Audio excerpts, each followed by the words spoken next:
Hey everybody, this is David Skarika. I hope you're all doing well. Want to apologize for the lack of these updates. Right now what's happening is I'm editing my book that's going to be out hopefully in the summer or early fall. And what's ended up happening with the book is like the first draft was completed last year, about this time last year in May or so. And because so much has happened, with the market having these extreme moves since the bottom of the pandemic during the pandemic last year, like crypto, I have a chapter on crypto having this huge parabolic move. Not only am I doing a lot of just editing and updating, charts, I have to rewrite a lot because, just like for example, housing has gone crazy everywhere. So just like in my earlier, my earlier draft, I just talked about places like Australia and Canada having housing bubbles. Well, now I can talk about a lot of other places, especially in the States as well. And also maybe mention about because of the pandemic, the shift into suburbs and small towns, and and even the shift we're kind of seeing into red states, et cetera, because of taxes, regulation, et cetera. So, I kind of have to deal with that, and it's taking a little longer than I thought. So sorry about that. So this is going to kind of be a stock chart of the week kind of thing. So what we're going to do is we're going to start with a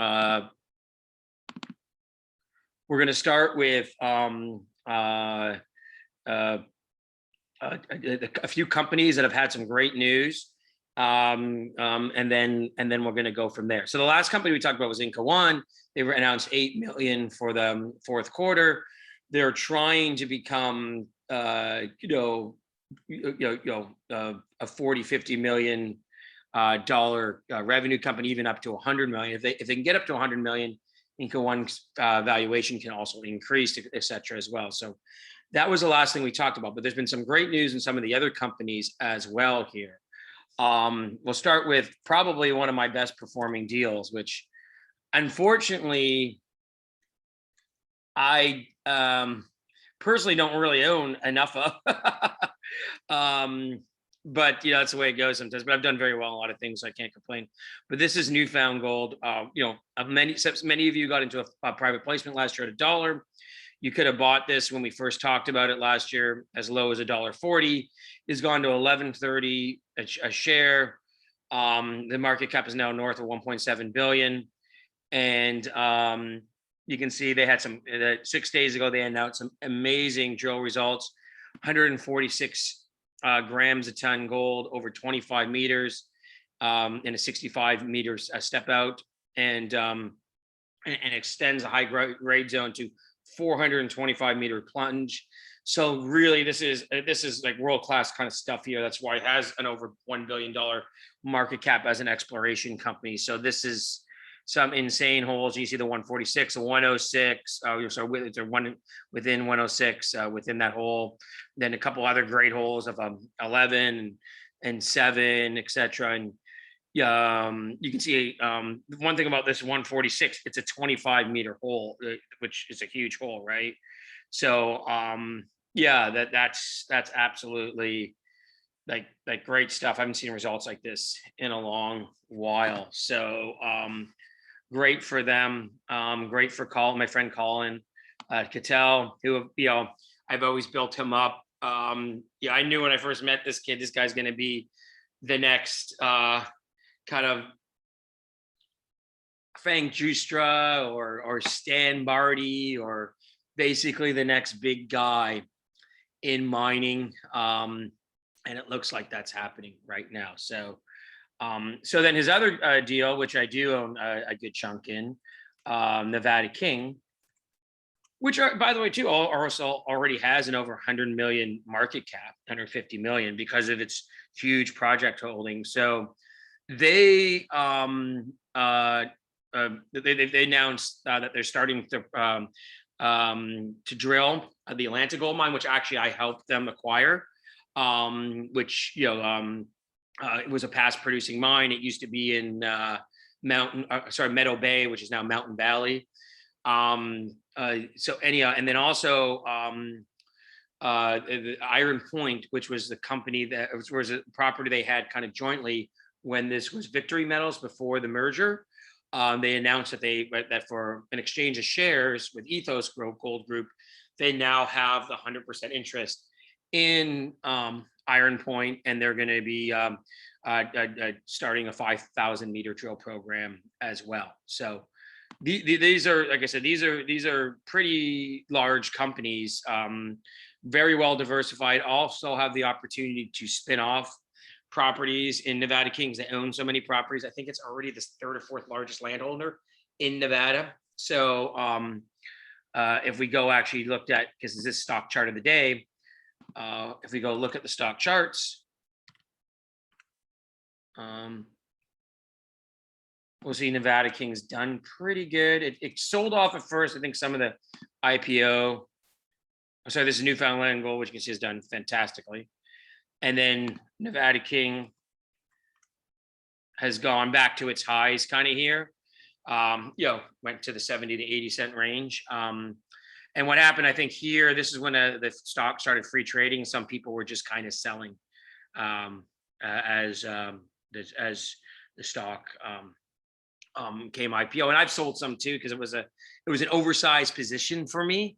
So I'm always upfront and full disclosure. So I just sold it because I can't have a junior, because I did have a bunch of shares from helping them acquire the property, private placements, raise money, etc.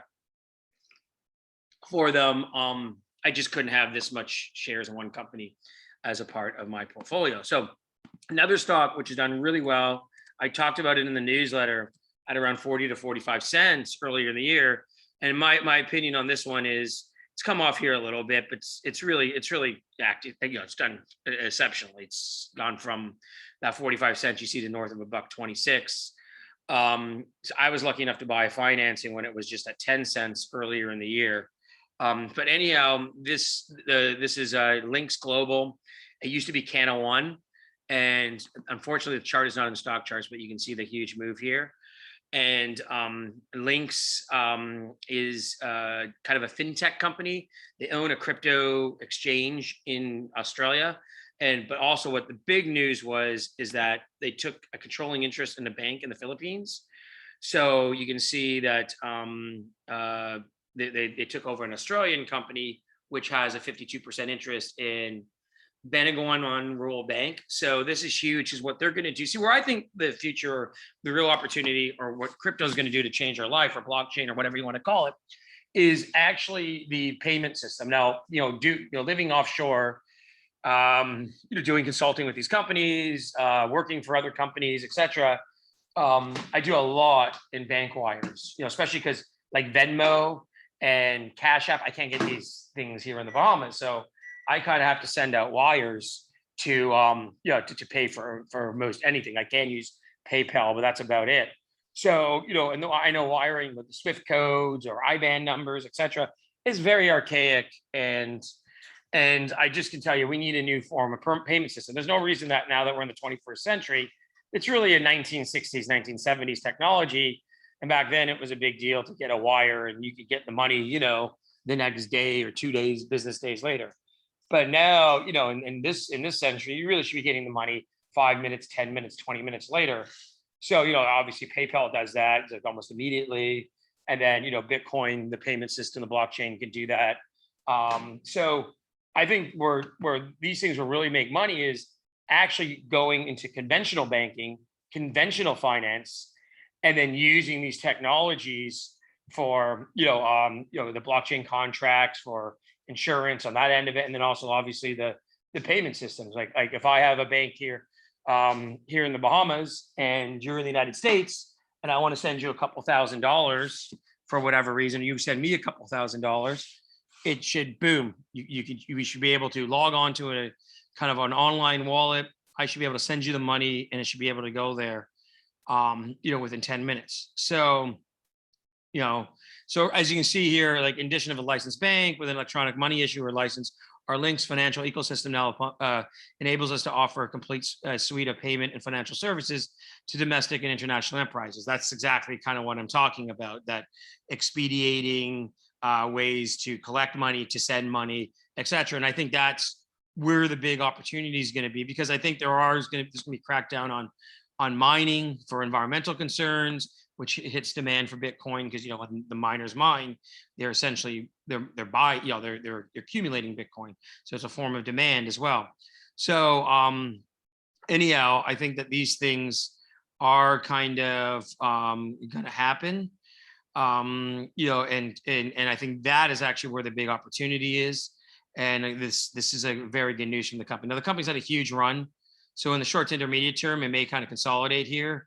Yeah, it is like some stock is going to hit too, but I think that this kind of arena that they're in is where the opportunity is in fintech, et cetera, right? So, yeah, and I'm kind of I'm pretty excited about that. So yeah, those are the three companies that really had like the big forms of news in the last week or two before since my last real stock chart of the day update. So now let's get to this chart part. Okay, let's look at a few things. One of the key things that's happened in the last few weeks is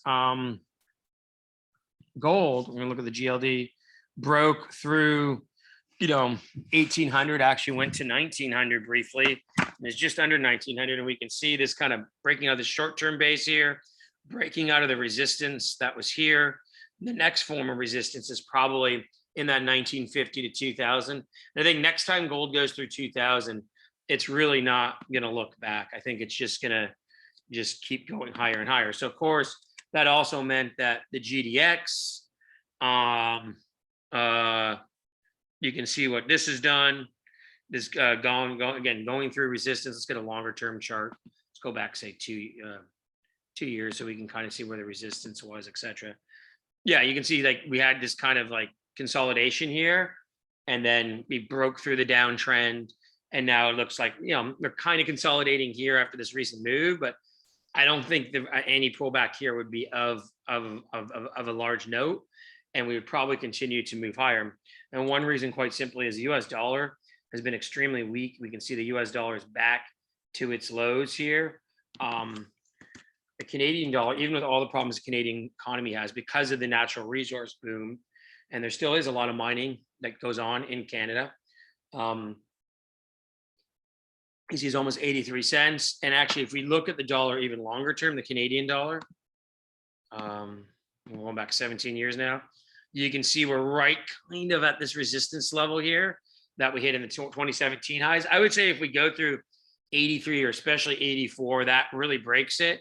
And another large increase in the Canadian dollar, like happened in the 2000s when it went to par, could probably happen again. And then that's another great, by the way, it's another great thing about being in the junior industry, because the junior mining industry is mostly Canadian listed stocks. So, you know, if you did get a move from 80 cents to $1, that's a 25% move. You get a 25% move in US dollar terms when it's converted back without even the stock doing anything, right? So anyhow, that's great. And like I really lucked out when I bought my house. I sold a bunch of juniors back in 2011, and you know, I'm living in the Bahamas. We're on US dollars or linked to the US dollar. So I bought my house when the Canadian dollar was on par, and that's another example that in Canadian dollar terms, if I ever were to move back to Canada, which is highly unlikely, but you know, I now could sell my house and get 30%, you know, plus whatever the house has increased, plus get another 30% more in Canadian dollars, right?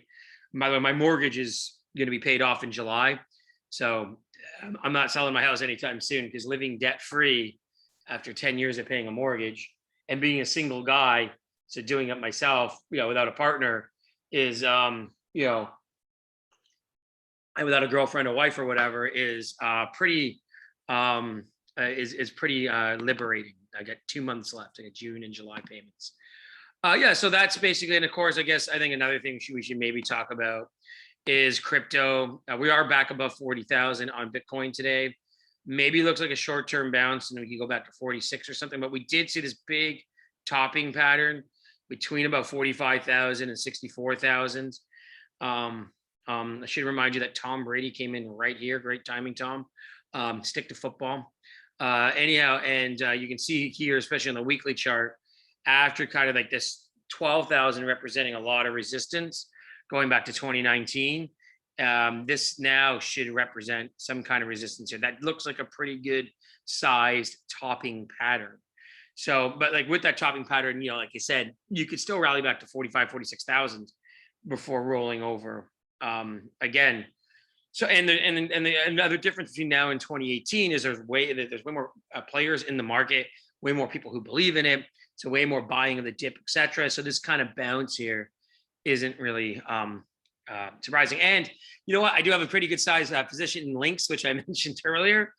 So, you know, and it does have some links to crypto. So I do not mind crypto holding up as well. And I have no short positions in crypto at all. So I don't really trade it. It's just too crazy for me to trade.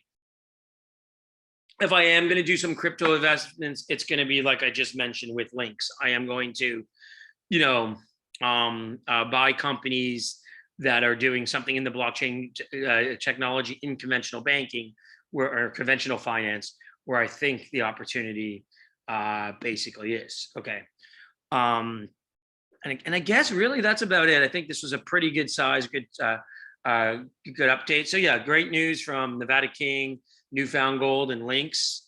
You know, we've seen this kind of breakout in gold and precious metals. I guess let's go look at the silver ETF. We'll go look at silver here too. Same kind of thing. Silver now pushing up against its highs right here. So probably going to run into some resistance right now.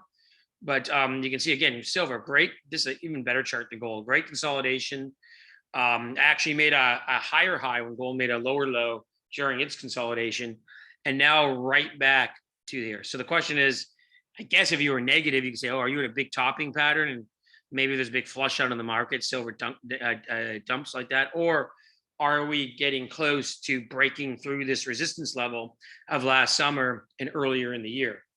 Right. So, and I guess if I want to have some fun, last stock chart of the day here, GameStop, you can see here, boom, you know, the big move down and then kind of getting close back to the highs here. So the Reddit traders and the momentum traders, I guess they call them the mem stocks, are back. I think AMC has had a really good move as well. Yeah, you can see that actually almost back at the highs. And I think BlackBerry, not quite to where it was, but same thing, a little pop from about $7, $8 to over $9.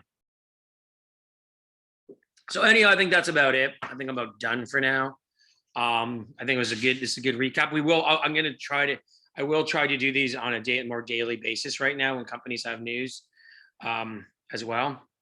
So we'll talk to you later, and hope everyone is doing well.